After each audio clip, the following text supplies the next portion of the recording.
Welcome to Backyard Philosophy, a podcast where a couple friends grab some cold ones, sit around the fire, and talk about science, philosophy, and history. Crack one open, sit back, and get a good laugh as we discuss everything from automation to why the meaning of life is 42.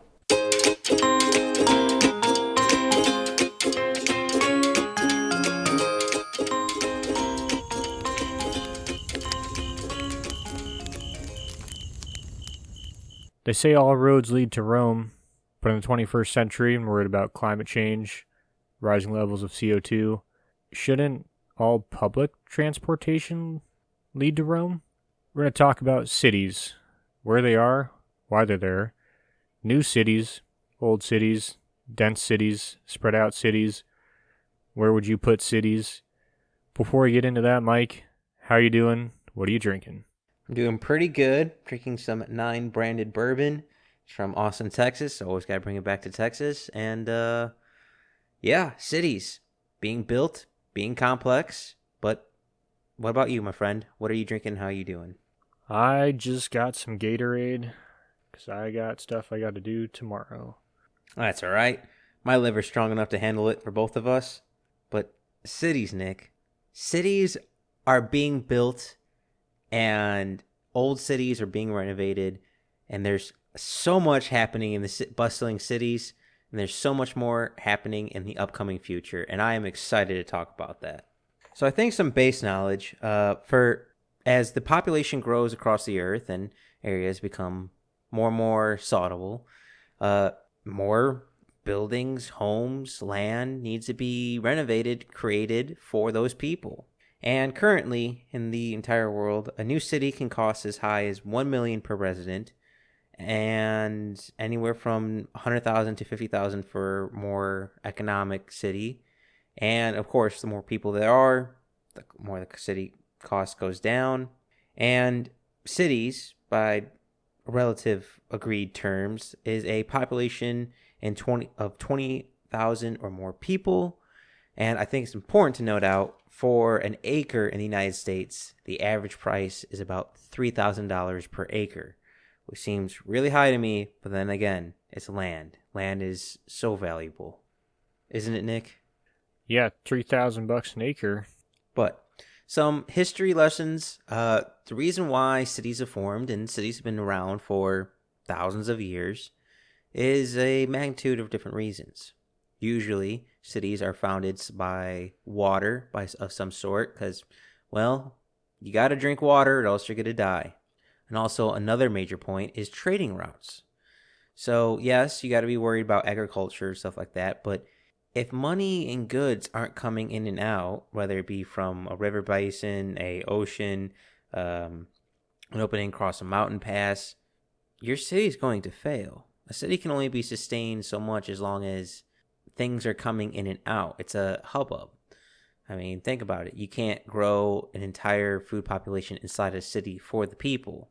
It has to come outside in. And so, water, trading routes, and natural land.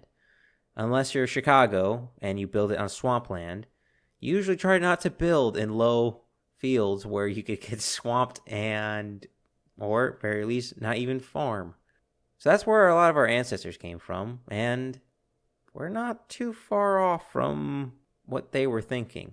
Yep, and another important reason people go into cities is, one, more jobs, and the trade of ideas is better, and just like any service is going to be better, it's probably going to have access to better medicine, more goods in a city than in a small rural town, so it attracts people. And it's been attracting people since the beginning of time, like Mike said. And there's been naysayers, since Thomas Jefferson famously thought that cities would end during, was it yellow fever epidemic? Yellow fever, cauliflower, or cholera. Oh, God. Cholera. Cholera. Thank you. Not even 5 minutes One in. of those. It's going to be one of those days. But no, cities are existing, flourishing, and becoming more and more common based on, well, smart people, scientists, statistics. Cities are going to be the average kind of way of life if we keep going on these on this trend. I mean, the UN estimates that each year cities in total across the world will grow 72 million more residents each year. And that being said, they think by 2050, I think it was 60% of the world's population would live in a city, which is far fetched from what our ancestors were living as. In fact, I would say it's about the opposite of what our ancestors were living as. Yeah, that's it's a rapid departure from what humanity's been used to for most of our existence. Went from small communities to the biggest communities. Huge what these super cities, some of them get to like 20, 30 million people. I I don't know how you have space to stretch your legs with that many people condensed in one area. But because of this, and because of growing way away from our ancestors into new populations of more cities, more people growing into cities, like Nick said, jobs, we have the need for more cities. And unlike our ancestors in the 21st century, we don't have to put them in the same locations as our ancestors. We don't have to put them near a mountain range for protection. We can kind of put them wherever we want and build infrastructure around that to sustain itself. I mean, not to shit on Los Angeles, but I'm going to shit on Los Angeles. Los Angeles doesn't have enough water to give everyone to their people, so they pump it in out of state. You know, we don't have to choose a city where a city necessarily needs the resources it needs. It can just be brought in, which comes with a And we don't have to put it on a fault line, Los Angeles. We don't have to put in an area that's surrounded by mountains so that you get air stagnation that causes health problems.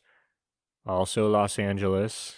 But this happens in a lot of other places too, like the Willamette Valley in Oregon, Denver. There's a lot of places that get stagnant air just because we settle in the valleys because that's the fertile ground. So that's where the farms were, and cities were spawned out of areas where people farmed because that's where the goods were. And now it's the opposite.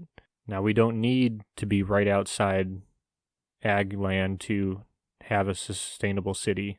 Planes, trains, and automobiles have made it all possible to pump in food from out of the region.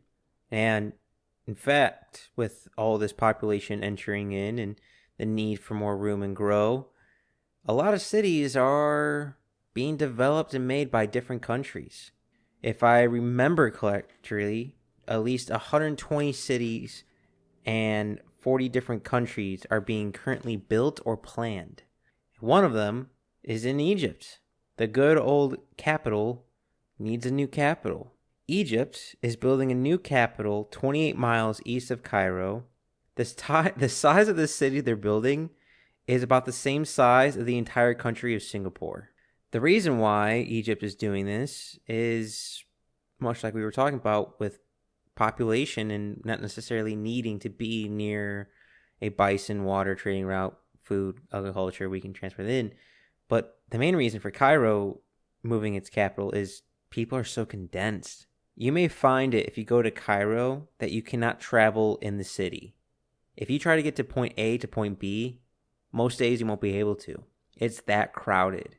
And can be an issue if you're, a fire department, police department, and you can't get across town. Oh, I think this is important to know with the population. Cairo's current population is just under 22 million people. So having a new city would probably help out quite a bit. But Egypt is not the only country building a new capital.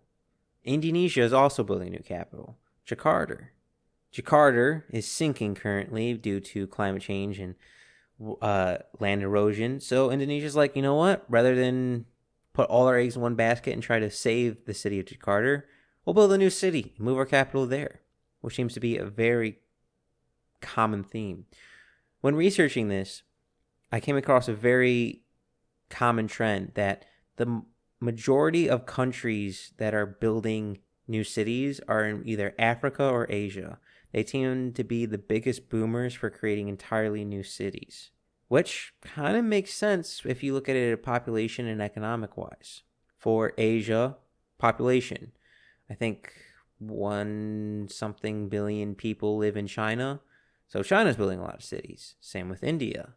Same with Africa. Africa is having a big economic boom with more people And they're coming to the realization that making a new city is actually cheaper than renovating a new city, which I assume we'll talk about a little bit more later in the podcast.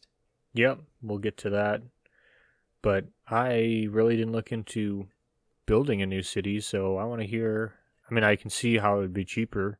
You don't have to deal with all the people milling about and doing all the traffic and safety and stuff, and you can get in and get everything set up, and you're not trying to put band-aids on a problem. It's not even that. It's most cities that exist today are before automobiles, before modern sewer systems. The changing the already existing infrastructure is far more expensive on average to do than just simply build a new city. Imagine trying to renovate New York City, like how many layers there are there compared to like, hey, flat land, start over again.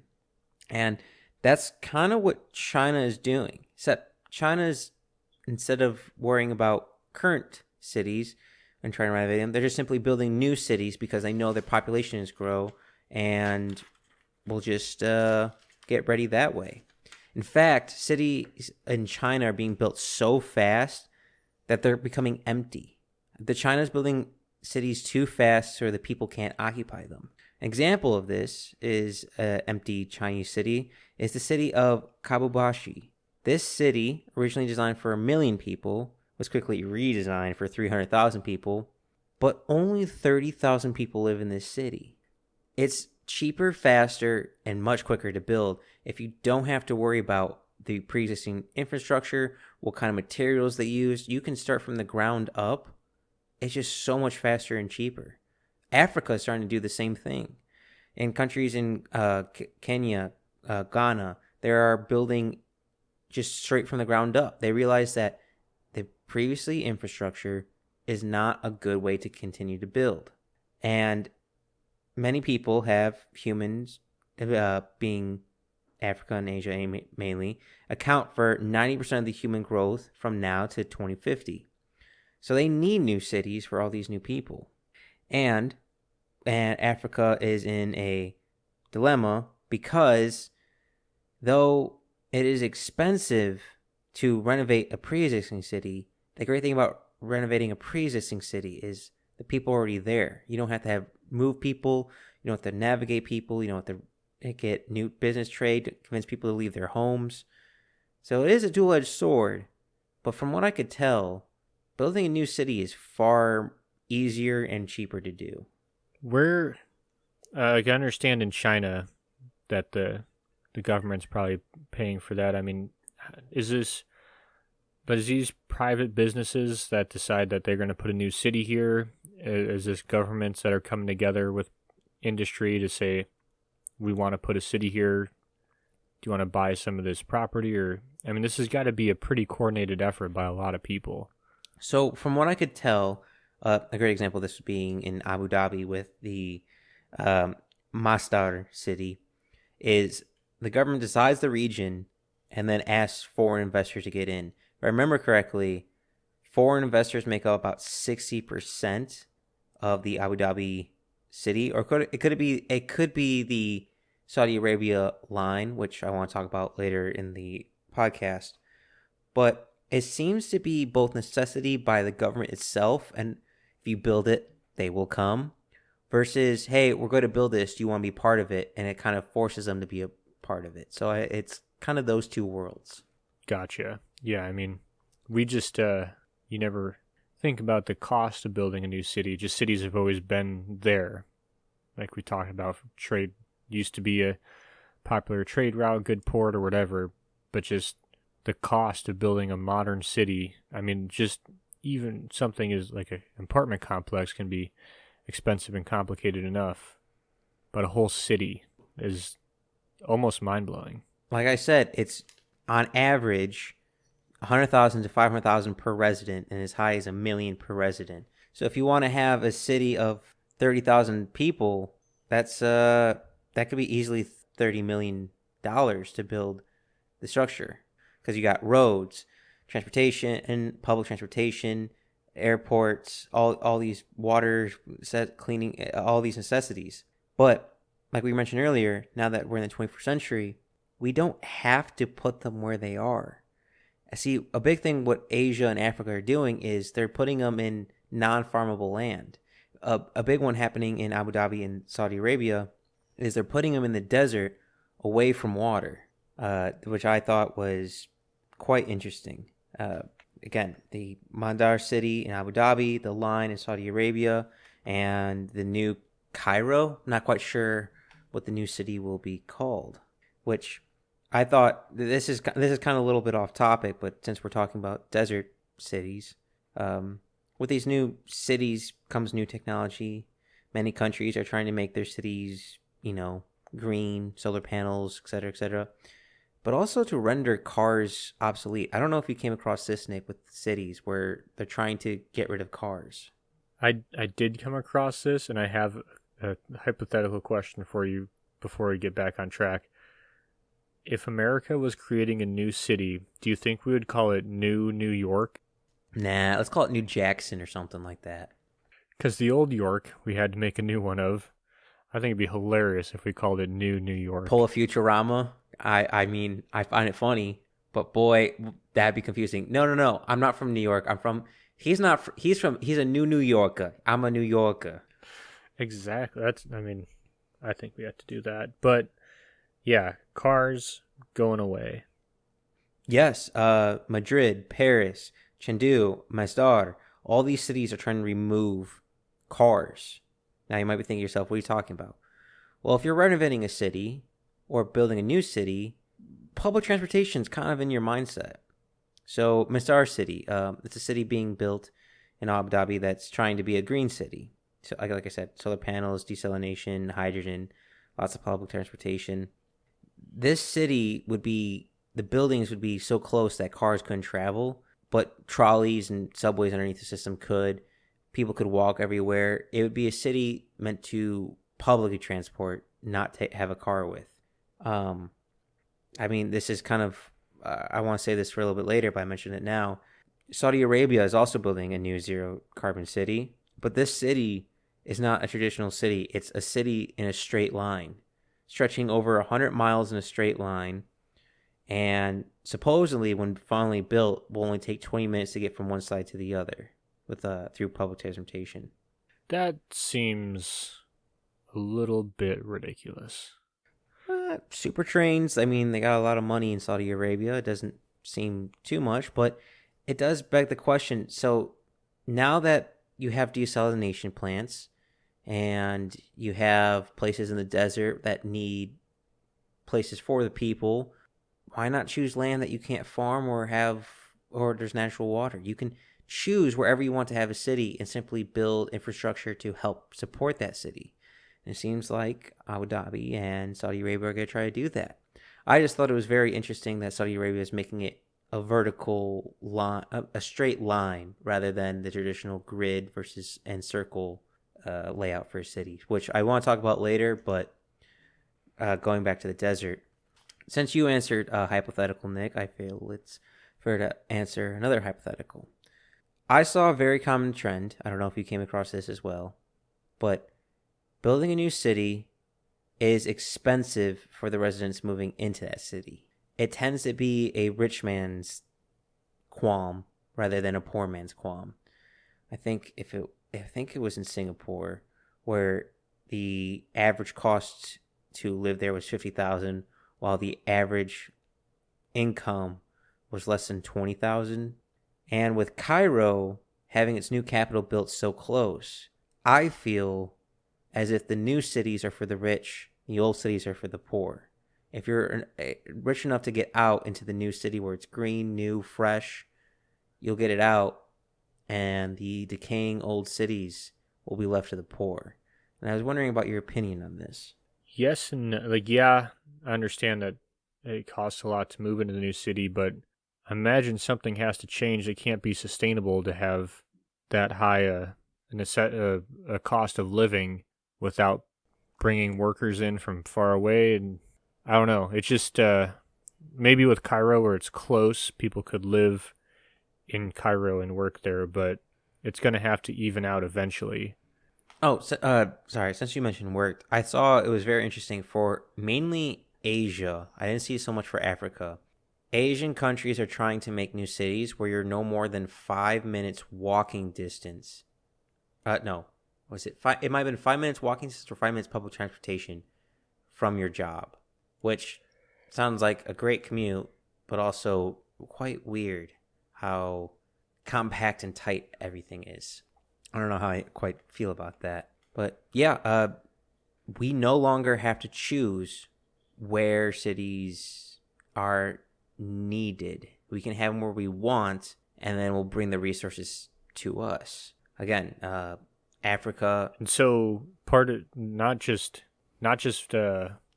bringing resources to us and stuff like that, but say you put your city in a desert, and now time goes by, your infrastructure starts to fail. You're not leaking human waste straight into like wetlands or the ocean, anywhere where most cities are built now. It's in the desert. It's not a lot of water moves through the soil there. I mean, it's more contained. It just seems like a better solution. Well, on the tool side of that, maybe like a frozen tundra, like somewhere in the middle of Russia where it's so cold.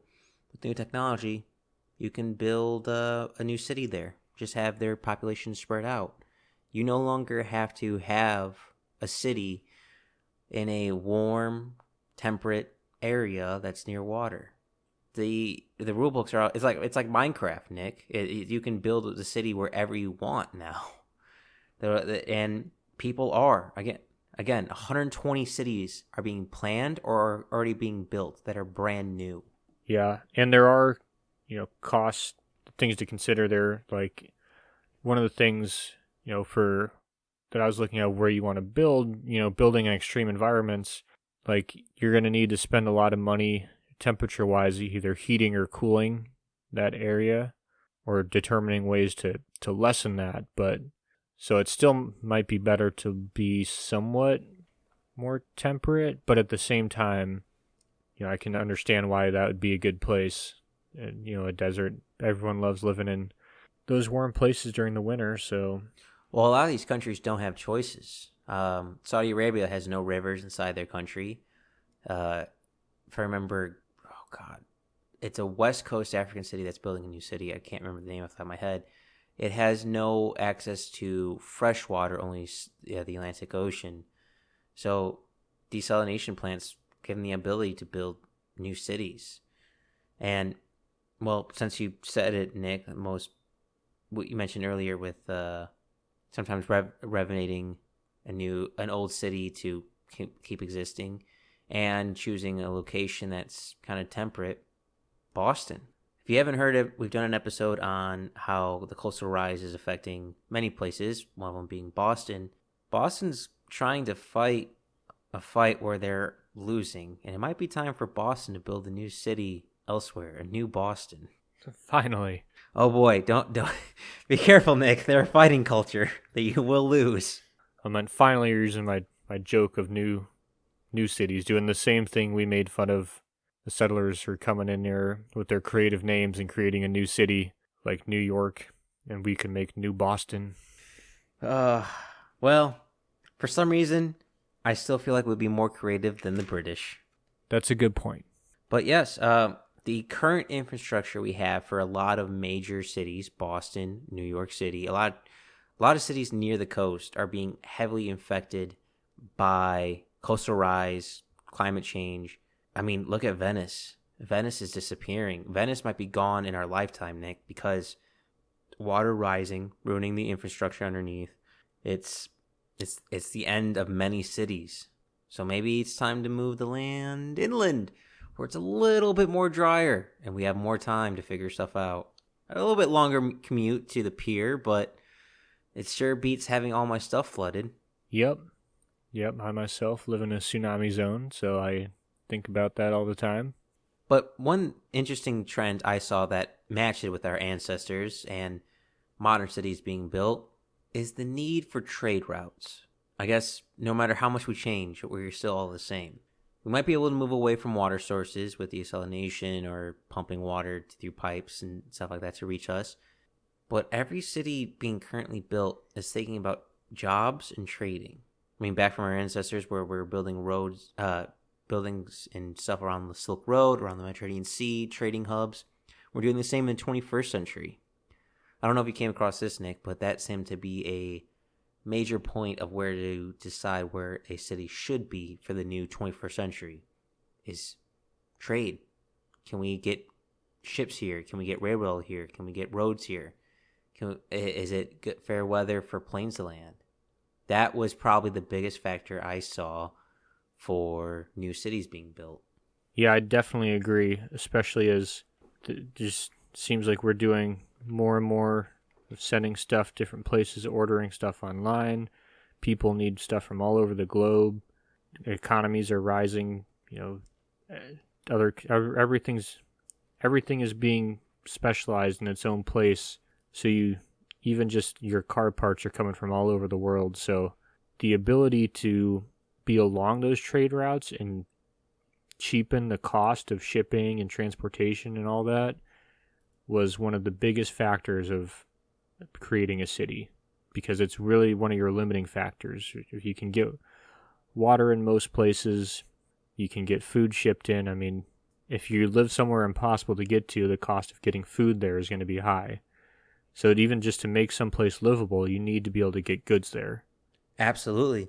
And luckily, with the 21st century, we're no longer lenient on ox and wagon or ships. We have, again, railways and planes. So if you're able to set up an infrastructure where that's allowed to have, you can have it pretty much everywhere you want. If I remember correctly, the Metastar city, or it could have been the Line city, is right by the Suez Canal. That's a major transporting hub when it's not blocked off by a ship, and it would be that'd be ideal. Like, imagine another port for your ships to stop at or meet to, or to refuel at. It would change how ships move around, knowing that they have another port to station at. Yeah, and just people are looking to trade. Like, I live in a coastal town, and one of our exports is wood chips and lumber. And they're looking at doing some trading with China, and China came over and basically said, what is the largest dimensions we can fit, largest dimensions of ships you can fit in this bay? And they said, cool, we'll make 10 of those. Jesus. So they're expanding, and if you have an export and you have a bigger bay, or you make someplace that, we're dealing with a natural bay, even with dredging and stuff, we're still limited by like the salinity and depth and all that. If you can make something bigger, they'll fit it. Again, it's kind of like the old movie. If you build it, they will come. Before we get on to China, because that's a whole other issue. Before we get too far away from Cairo, I do think it's important to mention, because you're talking about, Nick, on foreign investors, the government paying for it.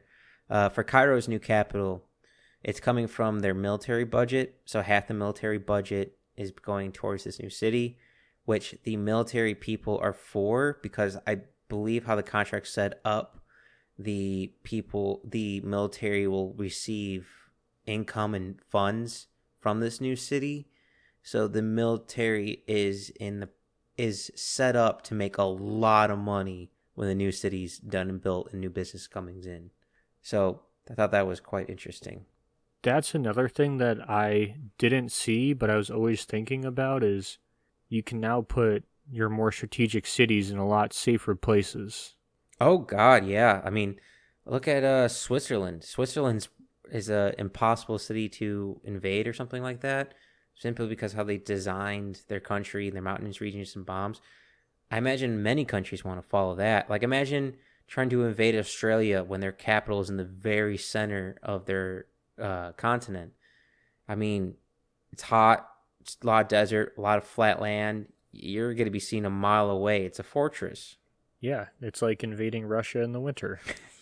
Some things you just don't do. And that being said, I imagine it's possible. I haven't seen any cities trying to be built, but build it into a mountain. You can use the natural landscape to build a city. Well, they've definitely done it in the past, but that'd be yeah. I don't know. It seems like a lot of work. You really have to make sure that your mountain's stable, The or it's a stable region. You don't want to get a landslide. Like by where we live or where I live, the soil and everything is really loose, and just enough rainfall and stuff will cause her to slide right out, and it's not the best building place, but people still build on it, and you can see houses built on the side of mountains, beautiful views, beautiful houses, and then every now and then there's a slide, and you just see that beautiful yard getting smaller and smaller, and eventually it's going to take out that whole house. For some reason, when I was thinking of people living inside of a mountain, because I was imagining inside a mountain instead of outside the mountain, the mole people just kept coming in my head, or the South Park crab people, crab people. But yeah. Well, I think that's the number one reason we don't build inside cities. I could be wrong. Well, if we don't want to build on pre-existing geography, why not just make our own? I mean, some countries are making their own islands in which they plan to inhabit it. Why don't we just build our own country in the water, a new island for a new city? It's possible. We've done it on a small scale. Why not go all in and build a Atlantis-sized Atlantis. city? Yep. We could be the sea people. Oh my gosh, we are the English. We're just recycling old shit. Well, we keep building new cities. We keep expanding. It makes sense to me. I mean, look at the United States. I'm not as familiar with foreign cities as I am compared to the United States, but I know with Chicago, New York City, and Los Angeles, it's spreading out to a point where I don't even know if I can call these cities anymore. They're just little city states inside of a state. I don't know about you, Nick, but when I picture a city, I picture tall buildings all kind of condensed together. Not takes an hour if there was in a plane to get to the other side of the city. Yeah, definitely. Picturing pretty dense but open. I mean, yeah, just space to move around, but you're not getting anywhere super fast. And I'm kind of thinking that makes sense with the straight city, just because, when you make a loop in another city, someplace there, the fastest way to A and B is a straight line. So I can see where they're coming from now after thinking about taking a train around a city, having a perimeter like Atlanta. Well, it's just interesting to me what cities are completely changed due to these super cities. I imagine new cities being built are more vertical up and down. So maybe larger infrastructure underneath for subway systems, stuff like that, and larger and taller skyscrapers to have more people and less spreading out. Like take a lot like Los Angeles.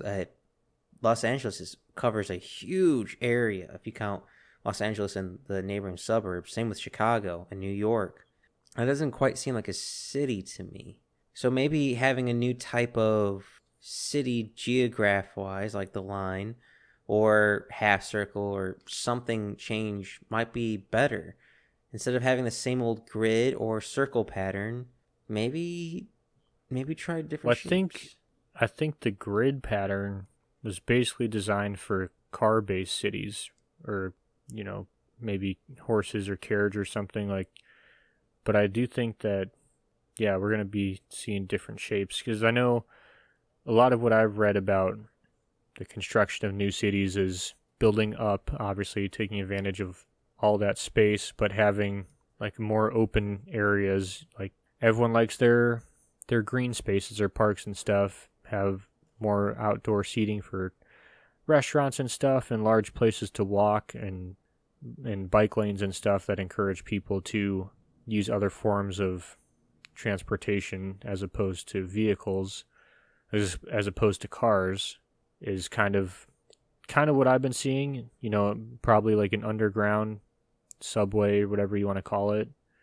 But the little bit I have been seeing that, yeah, maximize how much you go up, but and have an would like an open concept, like you're gonna knock down that wall, but and that's supposed to be make it people happier, is what I was reading. I don't know. Did you come across anything like that, or am I just rambling? No, I saw a very similar thing where a lot of new cities being built and designed are focused on having gardens, having parks inside. Um, I believe it's my starter city for Abu Dhabi. They're trying to mimic what's the famous park in New York City? Central Yeah, they're Park. trying to mimic Central Park in their city by having more grass, more plant life, more nature, where you don't feel like as much as you're in a city. I saw that being very common, where you're sacrificing cars for public transportation, but you also get more parks and grass as a trade off. Which, from a person who lives in a city, sounds absolutely wonderful. That it would be nice to not have to take an Uber if I get drunk somewhere. And it'd be nice to sometimes have green. Of course, I chose to live in a desert state, so I can't talk too much. Yeah, but that's something people have really been taken to lately, is green space and having room to go outside. And that's, like we said, this started in, oh shoot, I can't remember. But parks have been around for a long time. Central Park obviously being one of the biggest. It started as a fad in England and then came to the US. And like we talked about in previous episodes, people love green, grass, trees, whatever it is. Before the invention of parks, people would go have picnics in cemeteries because that was the only grass in the city. And then the other, I don't know what you would call them, like infrastructure, like green infrastructure. Like I saw a lot of permeable streets and stuff that allowed water to go back down in the soil and not just collect and then go out a storm drain, stuff like that. And like rooftop gardens and stuff to like reduce heat. Well, that's the great thing about building a new city instead of trying to refurbish a city. You can use brand new materials. You can build building methods that no longer exist. You also don't have to deal with the historical society.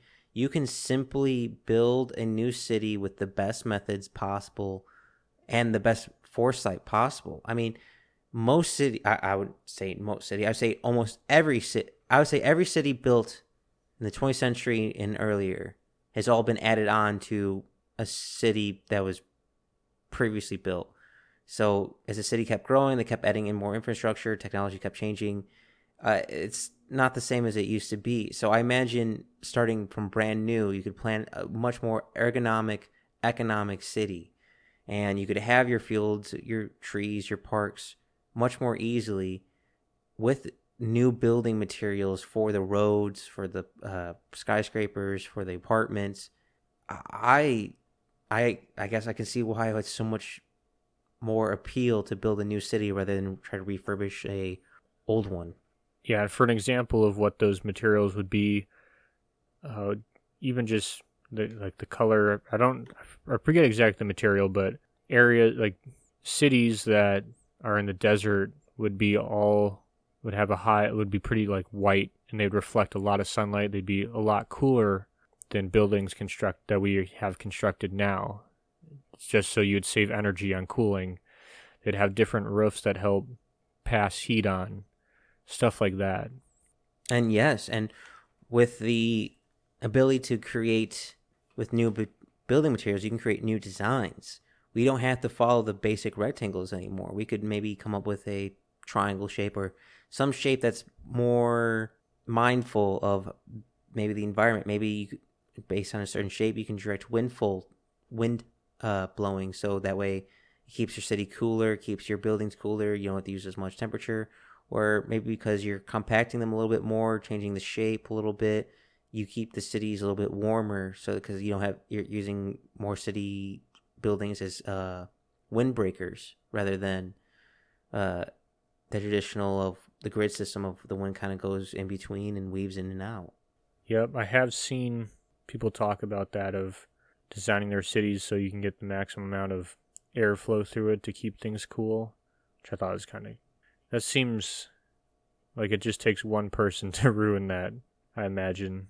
I feel like there's a fart joke in there somewhere. But since you're able to change cities, shapes, figures, and stuff like that, and we mentioned it throughout the podcast a little bit, I really want to pick your brain and get your opinion on the line, the 100-mile city, which is completely unique, and I've never heard about any city even similar to this ever. I was wondering what you feel and your opinion on it, Nick. I mean, it seems pretty genius if you're designing a new city because, like, just like if you're having a subway that goes underneath it and you want to get from, one place to another, you could have multiple tracks and, one that's just going to go to the other side, one that's going to go to the middle, one that's going to go to your, like, right next door. And so you could, be a lot easier because you're not stopping, doing left turns all day and stopping. You're going one end and back, there and back again.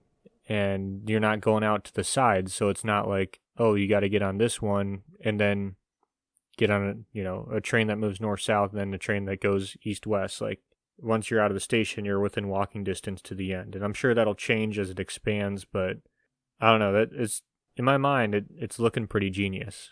Ooh, that is an interesting point, though. I wish I did more research on how cities expand, because I would be curious on if cities naturally expand close to the water, away from the water, in a circle, in a grid. How do cities naturally expand? Because I imagine a city will eventually engulf like a suburb or a neighboring city. How does it introduce it to each other? How does it intertwine with each other? By chance, did you look up the growth and development of a city? I did not. I know, just from experience, as cities get more people and more wealth, people start to tend to move away but still close, and they sprawl out in the suburbs, which tend to be less densely packed, and they don't have the public transportation of the city, and so it's not as environmentally friendly of an environment as like a designed city would be. But if they could be designing just multiple cities and just not allow people to live on the outside of it to kind of offset that. I don't know. I mean, it seems like they're going to expand just because last I checked, I don't think now there might be one or two populations that are declining population wise. Well, I was just curious because yes, cities expand, but I was just wondering maybe the science behind the direction they expand. Like maybe you could predict based on land or economic trends on which way the city will expand. But that does bring up. Well, isn't it expand wherever it can, right? Like for most places, they're severely limited. Like New York, when New York started, it was on, like some of the on the water there, and then it expanded onto other high ground. But eventually, we had to turn into bringing in dirt and stuff and moving water around so that we could build on these places.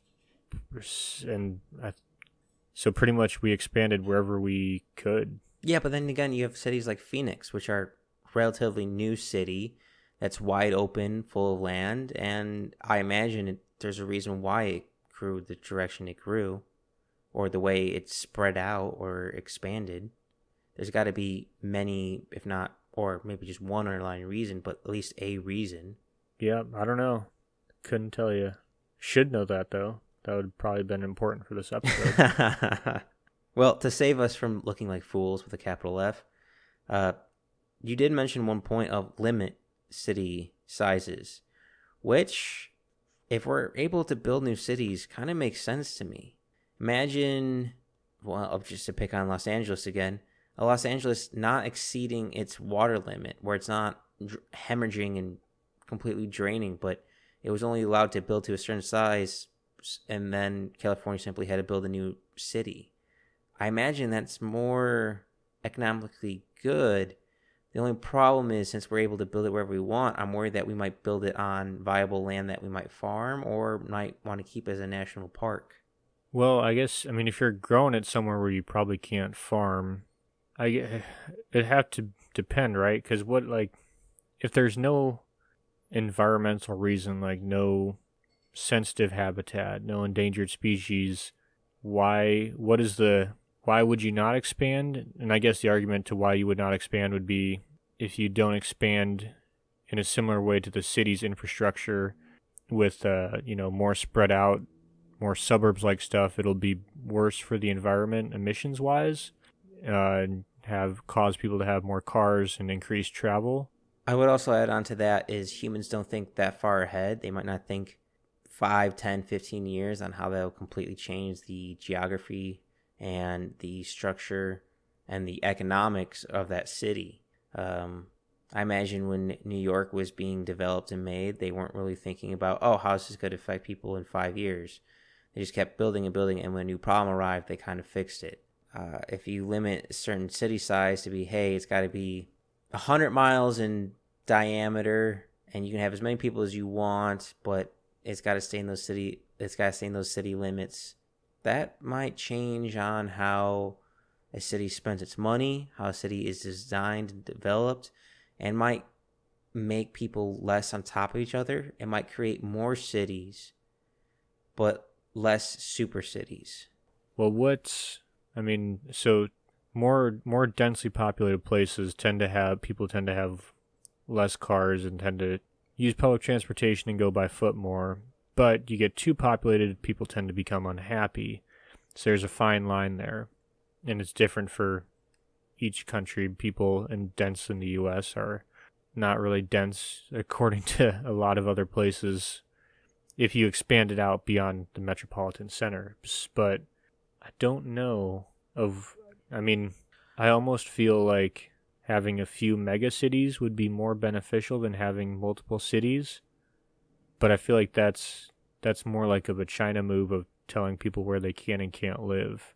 See, I'm kind of the opposite. The mega cities to me are far more worrisome because it's much more, in my mind, a balancing act of making sure you don't collapse upon yourself, don't implode. If you're smaller cities, it's, to me, more ability to sustain itself, and if a problem arises, easier to fix.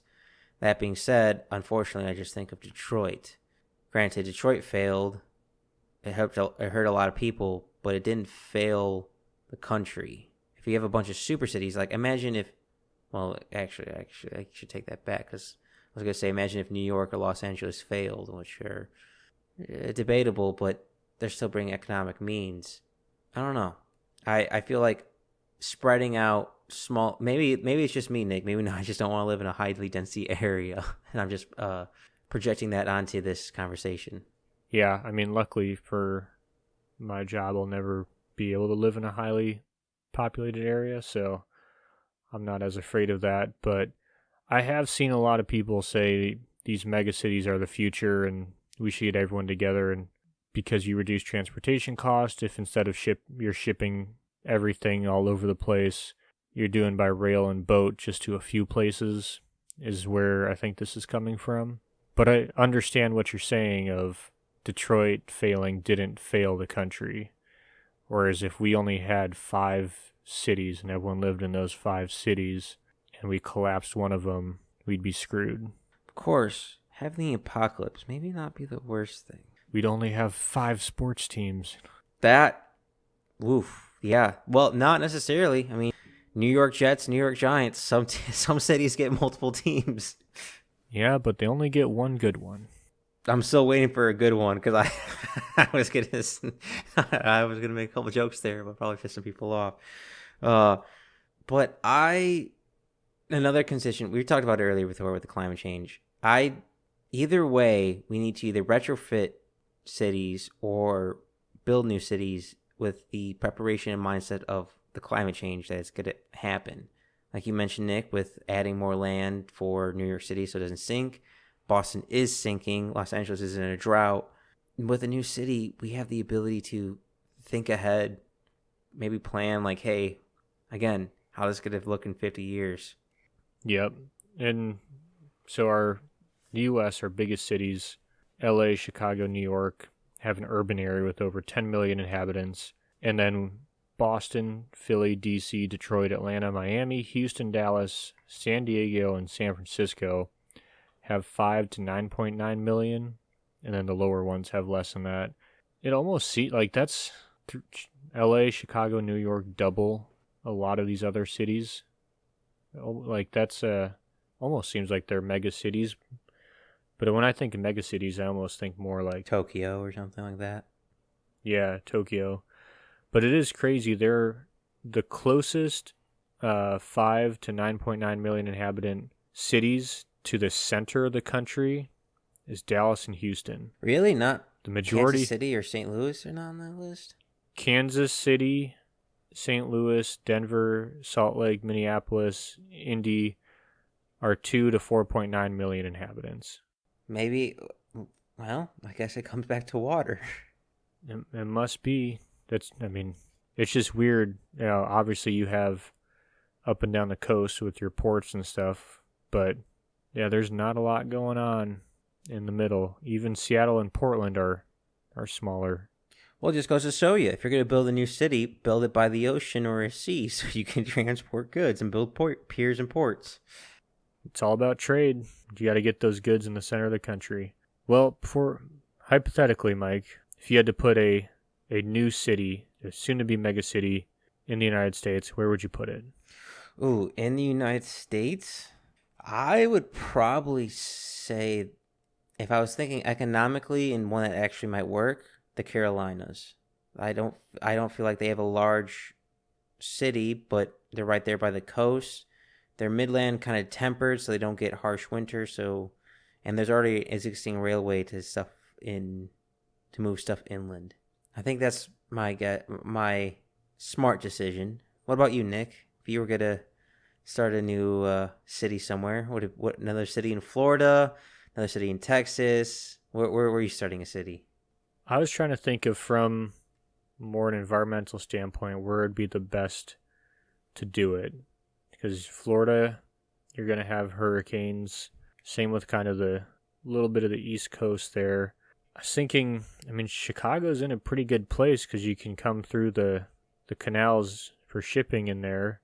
You go all up through the Great Lakes. But that's a swamp, and you don't really want to build a city on a swamp. Tell that to the people in Chicago. Same thing on the West Coast. You got fault lines, tsunamis, and then it's like, you got Portland, but that's right on the water, which is convenient because you reduce emissions from trade because you can bring your boats right there. But Portland also has some of the largest environmental waste issues in the world. Well, I guess in the U.S. I guess they're not as bad as China or something, but they're right on the water there because of that trade, so it kind of fucked it up, but you're going to get that anywhere. So I was trying to think more inland, but then there's the cost of a railroad from a port, where you still have to have a port to unload everything from foreign traders to get it there. Another city along the Mississippi. That's what I was thinking, right? I guess things don't really change. We're still trying to figure out the waterways, the best way, and trading routes to choose the best location for a city. Yep. But then, okay, so most of the CO2 emissions of the world come from cargo ships. So if we didn't have to worry about foreign trade, then I think somewhere in the middle of the country would be a pretty good one. Like, maybe not Denver, but somewhere in Wyoming, like Nebraska or Wyoming, somewhere where, well, I wouldn't go Wyoming. It'd be pretty cold. I'd try and do it somewhere in kind of like maybe Oklahoma. Where those tornadoes hit. That's a great idea. Well, that's that. There's no good place. Every place has got its issues. Right? Wyoming, you get the freezing cold. You get fires. You get fires in Colorado too. In Denver, you get air stagnation. There's every single place has its natural disasters, but I was thinking more along the lines of like somewhere that has not a lot of soil movement, that's pretty dry, but it's close to water, or like you can pump in water. And that way, like when we were talking about getting rid of nuclear waste and how they put it in very stable areas where there's not a lot of ground movement, somewhere like that where you know you're not going to have those issues for hopefully a long time. So another Indianapolis, sort of. Yeah, pretty much. I don't know. It's just, it seems there's always a reason not to do it in some place. That's what it seems like. True. But nonetheless, as more people are being born and people are staying longer, the population grows. Therefore, we need people to go, and like Nick said, it's where the jobs are, or at least a large portion of the jobs, and cities are being built.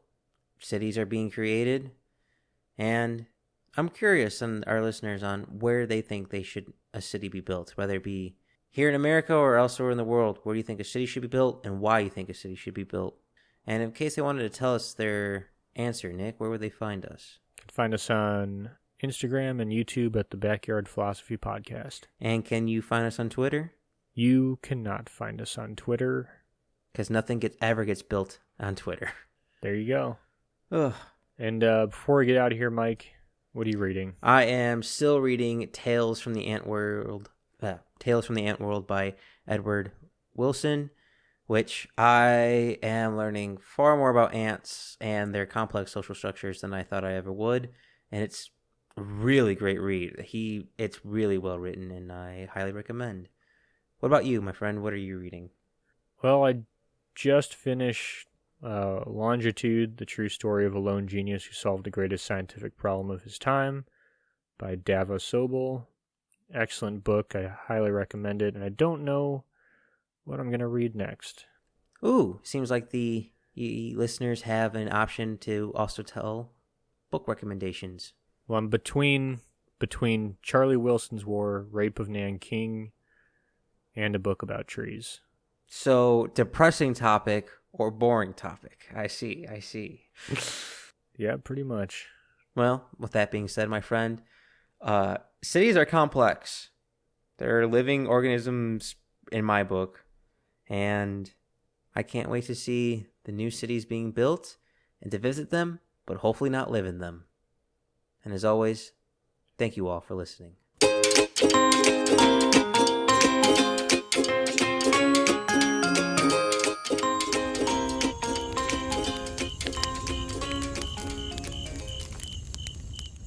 Thanks for listening to the Backyard Philosophy Podcast.